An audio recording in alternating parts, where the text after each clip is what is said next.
Reels वाली बहू। प्रज्ञा को रील्स बनाने का बड़ा ही क्रेज है और वो दिन भर रील्स बनाती रहती है। खाते पीते घूमते फिरते घर में कॉलेज में रील्स बनाने के कारण प्रज्ञा पूरे कॉलेज में हाईलाइटेड है। जहां उसकी रील्स सभी को पसंद आते हैं, वहीं मनीषा चिंता में डूबी रहती है। एक रोज जब खाते हुए प्रज्ञा रील्स बना रही होती है, तब मनीषा कहती है, एक मिनट भी चैन नहीं है इस लड़की को। ये नहीं कि खाना तो आराम से खा ले, लेकिन नहीं, अरे थोड़ी देर रील्स नहीं बनाओगी तो आसमान नहीं टूट पड़ेगा।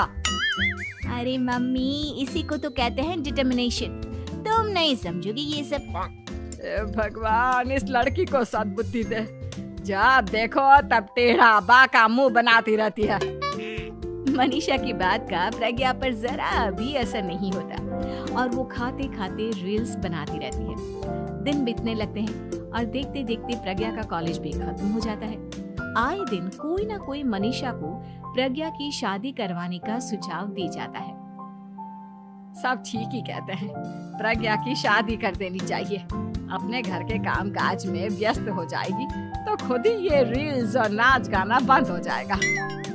मनीषा और प्रेम प्रज्ञा के लिए एक अच्छा लड़का ढूंढने लगते हैं और तभी विकी का रिश्ता प्रज्ञा के लिए आता है, जिसने प्रज्ञा को उसकी रील्स देखकर पसंद कर लिया था। अगले दिन विकी अपने माता पिता के साथ प्रज्ञा के घर पहुंच जाता है और प्रज्ञा साड़ी पहने हाथों में चाय की ट्रे लिए उनके सामने आती है। जब विकी को पसंद है तो हमें भी बहू पसंद है। बहन जी, आप बारात की तैयारी कीजिए। एक बार लड़का लड़की अकेले में बात कर ले तो अच्छा रहेगा। हाँ हाँ, क्यों नहीं। मनीषा विकी को प्रज्ञा के कमरे में भेजती है, जहां प्रज्ञा पहले से ही रील्स बना रही होती है। तभी विकी कहता है, आ गए आपके साजन जी। हमारे साथ ये रील्स कंप्लीट करती तो और भी अच्छा रहता।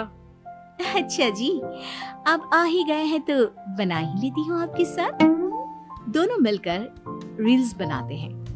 जब वी मीट और तुरंत पोस्ट भी कर देते हैं। फिर विकी कहता है, जब आप साड़ी में चाय लेकर आए तब मुझे लगा कि कहीं मैं गलत घर में तो नहीं आ गया। अब सही है।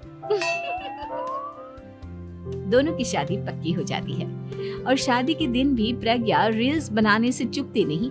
यहाँ तक कि बारात के समय भी नाचते हुए रील्स बनाती है।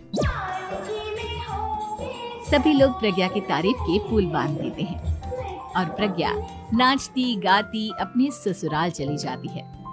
सब कुछ अच्छा चल रहा होता है। प्रज्ञा यहाँ भी दिन भर हर चीज की रील्स बनाती रहती है। लेकिन कुछ दिनों के बाद जब सुनीता कहती है, बहू, ये रील्स के साथ साथ कुछ काम भी कर लिया करो। वैसे तुझे और क्या क्या बनाना आता है? मम्मी जी, वैसे तो सब कहते हैं कि मैं सब कुछ अच्छा बनाती हूँ, लेकिन मुझे लगता है कि मैं मैगी अच्छा बना लेती हूँ। हाँ, कॉफी भी अच्छा बना लेती हूँ और मुंह तो सबसे अच्छा बना लेती हूँ। हैं? अच्छा अच्छा। सुनीता अपना माथा पकड़ लेती है और कहती है, बहू, कुछ खाना बनाना भी सीख लेती। मम्मी जी, मैं लंबी प्लानिंग कर रही हूँ। जल्दी ही मैं इतनी फेमस हो जाऊंगी कि मुझे पैसे मिलने लगेंगे। हम दोनों सास बहू राज करेंगे, राज।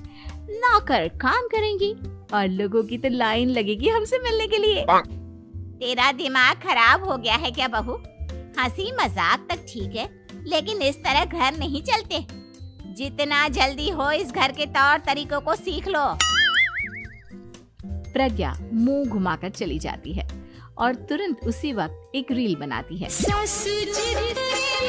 ये देख सुनीता का गुस्सा 7वें आसमान पर चला जाता है और विकी के घर आती ही सुनीता उसे सब कुछ बताती है। विकी भी अब प्रज्ञा की इन हरकतों से परेशान हो जाता है। तुम टेंशन मत लो मम्मा, मैं देख लूंगा। विकी कमरे में जाता है तो देखता है कि प्रज्ञा रील्स बना रही है। विकी बड़े ही प्यार से प्रज्ञा से कहता है, प्रज्ञा, इन सब के लिए मैं तुम्हें मना नहीं कर रहा हूँ, लेकिन फिर भी हर वक्त तो ये अच्छा नहीं लगता ना। समझने की कोशिश करो, मुझे भी तुम्हारा थोड़ा वक्त चाहिए। मैं जब ऑफिस से आता हूँ तो मुझे समय देने की जगह इसी में लगी रहती। तुम ज्यादा ही सोच रहे हो। तुम भी मेरे साथ रील्स